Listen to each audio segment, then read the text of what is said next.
Hello student, कैसे हैं आप। मैं राजेश नामदेव अपने यूट्यूब चैनल में आपका फिर से वेलकम करता हूं। स्टूडेंट, हमने लास्ट वीडियो लेक्चर में अर्थमेटिक प्रोग्रेशन जो कि क्लास 10th चैप्टर नंबर 5 है आपका, ठीक है। जैसा कि आपको मालूम है कि हम अभी क्लास 10th और क्लास 9th दोनों क्लासेस के लिए CBSE जो मैथ्स है आपका, उसके हम एक्सप्लेनेशन नोट्स और सॉल्यूशन हम प्रोवाइड कर रहे हैं।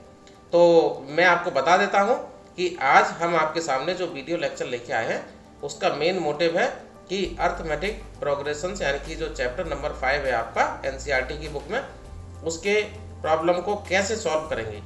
हमने इससे पहले आपको बताया था कि पूरे जो चैप्टर में कौन कौन से फॉर्मूले यूज करने हैं और किस तरीके से प्रोग्रेशंस को पहचानना है, किस तरीके से हम पहचानेंगे कि ये जो टर्म्स है AP में है या नहीं। तो आज हम आपके सामने उन्हीं के सारे सॉल्यूशंस लेके आए हैं। तो स्टूडेंट, स्टार्ट करने से पहले आप हमारे चैनल को सब्सक्राइब और लाइक करना ना भूलिए। तो हम स्टार्ट करते हैं। तो प्रॉब्लम नंबर 1 है, write first 4 terms of the AP when the first term and common difference D are given. यानी कि जब आपको कॉमन डिफरेंस और AP का फर्स्ट टर्म दिया हो तो कैसे हम AP के अदर टर्म्स को फाइंड कर सकते हैं। तो यहाँ पर हमको AP के 4 टर्म्स हमको निकालने हैं, तो हम बहुत आसान तरीके से निकाल सकते हैं। स्टूडेंट, अगर आपको याद हो कि हमने आपको बताया था कि जो AP का जनरल फॉर्म होता है, AP का हमने जनरल फॉर्म बताया था जिसमें हमने टर्म्स बताए थे आपको A+D, A+2D, A+3D, इस टाइप से। तो आपको क्या करना है, A और D की वैल्यू यहाँ पर पुट कर देनी है। तो आपके चारों टर्म्स बहुत आसानी से निकल के यहाँ पर आ गए हैं। देखो 10, 20, 30 एंड 40। अगले प्रॉब्लम पर जाते हैं हम। For the following AP right the first term and the common difference. यानी कि आपको अगर AP दी हुई है, ठीक है, आपको प्रोग्रेशन दिया हुआ है, तो फर्स्ट टर्म और कॉमन डिफरेंस D की वैल्यू फाइंड करनी है। तो बहुत आसान है स्टूडेंट। हमने आपको बताया था कि कोई भी अर्थमेटिक प्रोग्रेशन जो होता है उनमें सभी के सभी जो टर्म्स होते हैं उनमें आपस में डिफरेंस अगर देखा जाए तो वो बराबर होता है, उसी को हम कॉमन डिफरेंस बोलते हैं। और जो पहले नंबर पर जो संख्या आती है वो हमारा फर्स्ट टर्म होता है। तो यहाँ पर 3 फर्स्ट टर्म है, तो हमने A = लिख दिया 3, और कॉमन डिफरेंस D बराबर हमने लिखा है second term minus first term. तो D = 1 - 3 यानी कि -2 आ गया आपका। तो इस तरीके से हमने A की वैल्यू निकाल दी और D की वैल्यू निकाल दी। ठीक है स्टूडेंट, तो ये बहुत आसान सी प्रॉब्लम थी। A बराबर 3 और D बराबर -2 आ गया। अब इसके बाद हम नेक्स्ट प्रॉब्लम देखते हैं। अब दिया हुआ है which term of the AP 3, 8, 13, 18 is 78।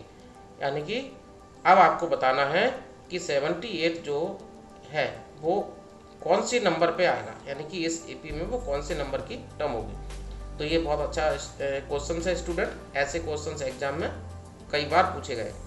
तो आपको मैं बता देता हूँ कि सबसे पहले जो AP आपको गिवन है, आप क्या करेंगे, वहाँ से A की और D की वैल्यू लिख लेंगे।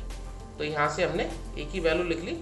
A की वैल्यू कितनी हो गई 3, और कॉमन डिफरेंस D बराबर हो गया A2 - A1, ये D की वैल्यू आ गई 5।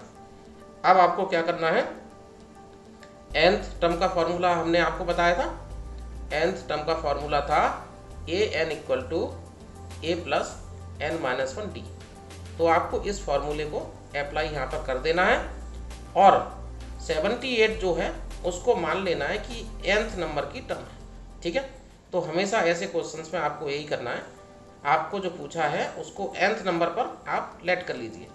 तो ऐसा करने पर हम फॉर्मूला अगर अप्लाई करेंगे तो आपको n की वैल्यू मिल जाएगी। n की वैल्यू यहाँ पर देखो क्या आ गई, सॉल्व करेंगे 16।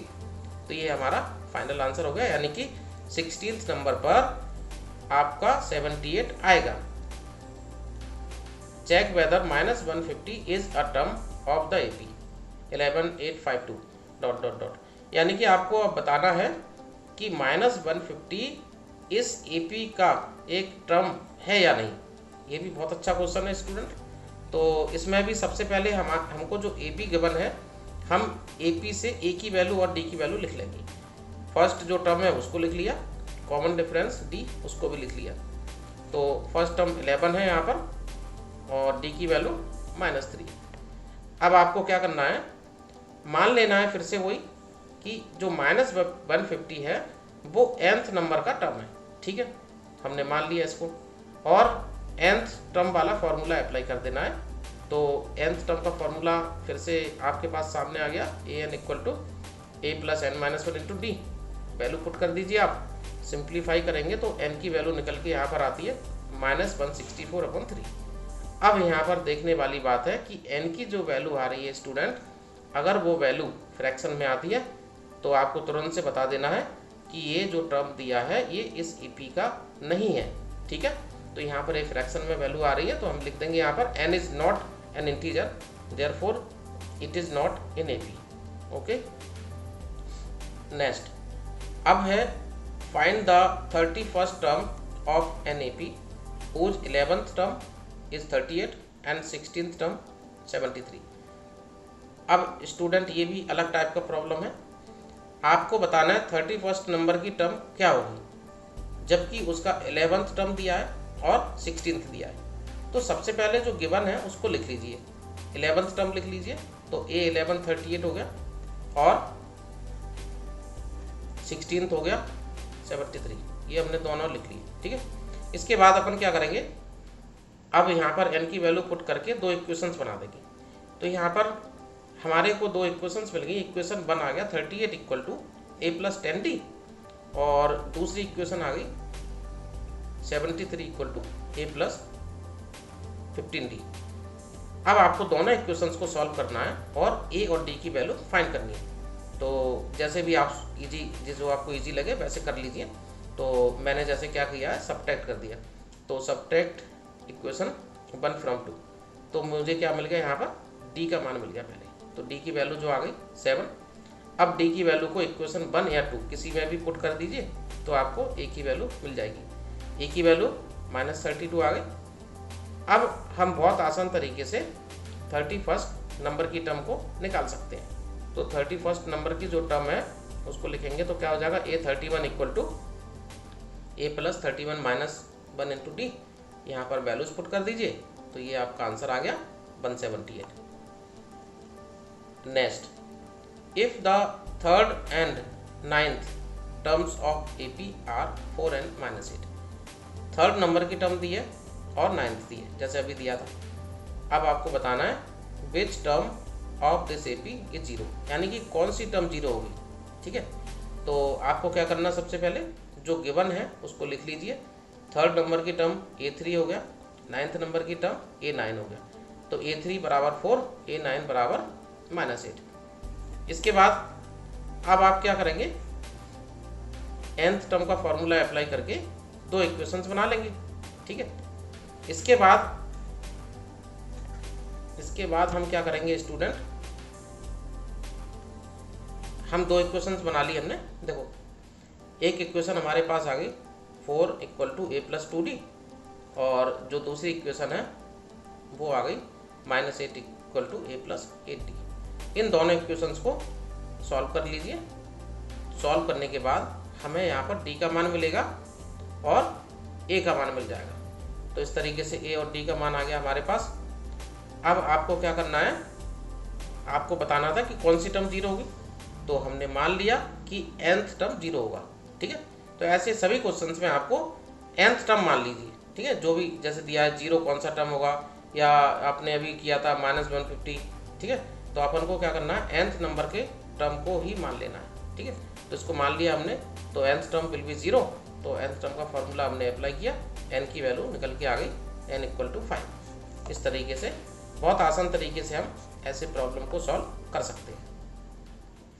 अब आपको स्टूडेंट पूछा है, ये भी डिफरेंट टाइप का प्रॉब्लम है, कई बार ऐसे क्वेश्चंस एग्जाम में पूछे जाते हैं। How many multiples of 4 lie between 10 and 250, यानी कि आपसे पूछा है कि बताओ 4 के कितने मल्टीपल्स 10 और 250 के बीच आएंगे। तो आपको क्या करना है, सबसे पहले आपको एक AP बना लेनी है। 10 के जो 4 के मल्टीपल्स होंगे तो उससे क्या बन जाएगा AP। और आपको ये देखना है कि 10 और 250 के बीच में हमारा जो फर्स्ट टर्म है और लास्ट टर्म है वो कौन कौन से होंगे।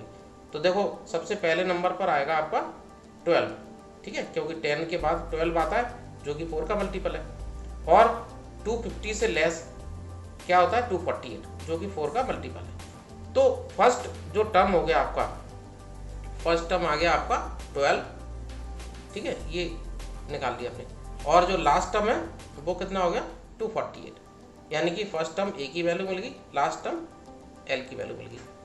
अब लास्ट टर्म की जब वैल्यू मिल गई तो आपको लास्ट टर्म का ही फॉर्मूला अप्लाई कर देना है। तो हमने लास्ट टर्म का फॉर्मूला अप्लाई कर दिया जो कि nth टर्म के फॉर्मूले के जैसे ही होता है, सेम बिल्कुल। तो यहाँ पर हमने अप्लाई किया तो यहाँ से हमको क्या मिला, n की वैल्यू मिल गई। तो n बराबर कितना आ गया 60। इसका मतलब है कि यहाँ पर 4 के जो मल्टीपल्स आएंगे वो कितने होंगे 60 मल्टीपल्स हमको मिलेंगे। अब स्टूडेंट प्रॉब्लम जो आपके सामने है वो एक वर्ड प्रॉब्लम है, और ऐसी प्रॉब्लम्स भी एग्जाम्स में पूछे जाते हैं कई बार। तो आप देखिए, इसको आपको सबसे पहले पढ़ना है और ये समझना है कि इसको एपी में यानी कि अर्थमेटिक प्रोग्रेशन में हम कैसे सॉल्व करें। तो Ramkali saved ₹5 in the first week of a year and then increased her weekly savings by ₹1.75. If in the nth week her weekly savings become ₹20.75, find n. तो रामकली जो है वो फर्स्ट वीक में सेविंग करती है, ठीक है, ₹5 की, और उसके बाद उसकी जो सेविंग है हर बार वो 1.75 से इंक्रीज होती है। जब उसको लास्ट में ₹20.75 सेव हो जाते हैं उसके, तो आपको बताना है कि ये कौन से वीक में इतने रुपए हो गए, ठीक है। तो यहाँ पर देखो स्टूडेंट, आपको क्या दिया है, जैसे ₹5 से स्टार्ट हुआ उसका सेविंग, तो ये आपका फर्स्ट टर्म हुआ, उसके बाद बराबर इंक्रीमेंट हो रहा है, यानी कि 1.75 का हर बार इंक्रीमेंट हो रहा है। तो आपको जो आगे टर्म्स मिलेंगे वो कैसे होंगे, वो एपी के टर्म्स बन जाएंगे, ठीक है, क्योंकि कॉमन डिफरेंस बराबर मिल रहा है। तो हम इसको एपी से सॉल्व कर सकते हैं। ए की वैल्यू 5 हो गई, कॉमन डिफरेंस डी 1.75, और जो आखिरी में आपको मिल रहा है वो क्या होगा, nth टर्म हो गया आपका ए एन बराबर 20.75। आपको ए एन का फॉर्मूला अप्लाई कर देना है, ए एन बराबर ए प्लस n-1 इंटू डी, और इस तरीके से आपको बता देना है कि यहाँ पर n की वैल्यू क्या निकल के आती है। तो हमने सिंप्लीफाई किया तो n बराबर क्या आ गया 10। तो इसका मतलब ये है 10th नंबर के वीक में उसको टोटल जो सेविंग मिलेगी वो कितनी होगी 20.75 rupees. Okay, next find the sum of the following AP. अब स्टूडेंट, अब जो क्वेश्चंस हैं वो सम के ऊपर है, क्योंकि हमने कहा था आपसे कि इसमें 2 ही मेन फॉर्मूले हैं, एक तो nth टर्म का है और एक सम का है। तो अब हम सम वाले क्वेश्चंस कर रहे हैं। तो इसमें हमको एक एपी दी है 2, 7, 12 और 10 टर्म्स का सम निकालना है। तो मैं बता देता हूँ कि सम के लिए जो फॉर्मूला था हमारे पास वो क्या था, Sn = n/2 और ब्रैकेट में 2a + n-1 इंटू डी। आपको यहाँ पर सबसे पहले एपी लिख लेना है। एपी लिखने के बाद आप ए और डी की वैल्यू यानी कि फर्स्ट टर्म लिख लेंगे, डी की वैल्यू लिख लेंगे, और टोटल नंबर ऑफ टर्म्स जो आपको सम फाइंड करना है वो लिख लिया। तो ए बराबर 2 हो गया, और n बराबर 10 हो गया, डी बराबर 7 हो गया। अब आपको इस फॉर्मूले में वैल्यूज पुट कर देनी है और आंसर निकाल देना है। तो यहाँ पर देखो सिंप्लीफाई किया तो 245 आ गया। इसका मतलब 10 टर्म्स का सम कितना है 245। अगला जो प्रॉब्लम है स्टूडेंट, उसमें हमको ए की वैल्यू गिवन है 7, ए 13, 35 है, और आपसे पूछा है डी और एस 13, यानी कि कॉमन डिफरेंस बताना है आपको, और 13th टर्म्स का सम बताना है, 13 टर्म का सम बताना है। अब सबसे पहले जो गिवन है वो लिख लीजिए। ए की वैल्यू लिखी 7 और ए 13 35 है, यानी कि यहाँ से हमको पता चल गया कि एन की जो वैल्यू है वो कितनी है 13 है, ठीक है। तो हमने यहाँ पर फॉर्मूला अप्लाई किया nth टर्म का, ए 13 बराबर ए प्लस n-1 इंटू डी। तो यहाँ पर हमारे पास क्या आ गया, ए 13 जो हमको गिवन था 35 और बराबर 7 + 13 - 1 इंटू डी। तो यहाँ से हमने इसको सिंप्लीफाई किया तो डी की वैल्यू हमने निकाल ली, डी बराबर आ गया 7/3। अब आपको क्या करना है, सम का फॉर्मूला अप्लाई कर देना है, और सम बराबर हमारे पास फॉर्मूला होता है n/2 और ब्रैकेट में a प्लस l, यानी कि first term plus last term. तो स्टूडेंट यहाँ पर हमको जब लास्ट टर्म पता है, ठीक है, क्योंकि a13 हमको दिया है और a13 टर्म्स का सम चाहिए, तो भाई लास्ट टर्म 13 हो गया ना, तो इसीलिए हमने इस फॉर्मूले को अप्लाई किया। हमने आपको बताया था कि इस जो सम का फॉर्मूला है उसको हम, है ना, इस तरीके से भी लिख सकते हैं जब हमको लास्ट टर्म पता हो और फर्स्ट टर्म पता है, तो हमने इसका यूज़ किया, तो यहाँ पर सम निकल के आ गया 273। ठीक है, ये हमारा आंसर है। इसके बाद हमें दिया है an 4, d की वैल्यू 2, sn -14, और आपको n और a की वैल्यू फाइंड करनी है। तो सबसे पहले हमने लिख लिया an बराबर 4, d की वैल्यू 2, ठीक है, जो हमको गिवन था। अब हमने n सम का फॉर्मूला अप्लाई किया, an बराबर a प्लस n-1d, तो यहाँ से हमको वैल्यूज हमने पुट कर ली, तो एक इक्वेशन हमको मिल गई a प्लस 2n, ठीक है, इसको हमने इक्वेशन फर्स्ट मान लिया। इसी प्रकार से जब आपने सम का फॉर्मूला अप्लाई किया तो सम बराबर क्या हो गया n/2, ठीक है, a प्लस an, यानी कि वही first term plus nth term या लास्ट टर्म, तो यहाँ से हमको क्या मिल गया 14 बराबर n/2 और ब्रैकेट में a प्लस 4। ये इक्वेशन हमारी सेकंड है। अब आपको क्या करना है, इक्वेशन फर्स्ट और सेकंड दोनों को सॉल्व कर लेना है। सॉल्व करेंगे तो n की वैल्यू आ जाती है, n की वैल्यू यहाँ पर 7 है और -2। अब इसमें से आपको कौन सी वैल्यू लेनी है, तो ये स्टूडेंट यहाँ पर हमको नेगेटिव वैल्यू को निगलेक्ट करना है, ठीक है, क्योंकि ये n की वैल्यू नहीं हो सकती, तो पॉजिटिव वैल्यू वाला हमारा आंसर होगा 7। n की वैल्यू 7 से a की वैल्यू निकाल लीजिए, तो a की वैल्यू -8 है। ये हमारा फाइनल आंसर आ गया। हमें दो चीज़ें निकालनी थी, एक हमको n निकालना था और a निकालना था, तो this is the final answer. Okay student, आज की जो क्लास है हम यहीं पर समाप्त करते हैं। अगर आपको क्लास अच्छी लगी है तो आप कमेंट ज़रूर करिए, हमारे चैनल को सब्सक्राइब कीजिए। स्टूडेंट, अगर आप इसी तरीके से हमारा हौसला बढ़ाते रहेंगे तो मैं प्रॉमिस करता हूँ कि हम आपके सामने इसी प्रकार के अच्छे वीडियो बनाकर प्रस्तुत करते रहेंगे और आपका मार्गदर्शन, है ना, पूरे तरीके से हम करते रहेंगे। आपको एग्ज़ाम तक हम इतनी तैयारी करा देंगे कि आपको किसी भी चैप्टर में किसी तरह का कोई प्रॉब्लम नहीं आएगा। जय हिंद, जय भारत।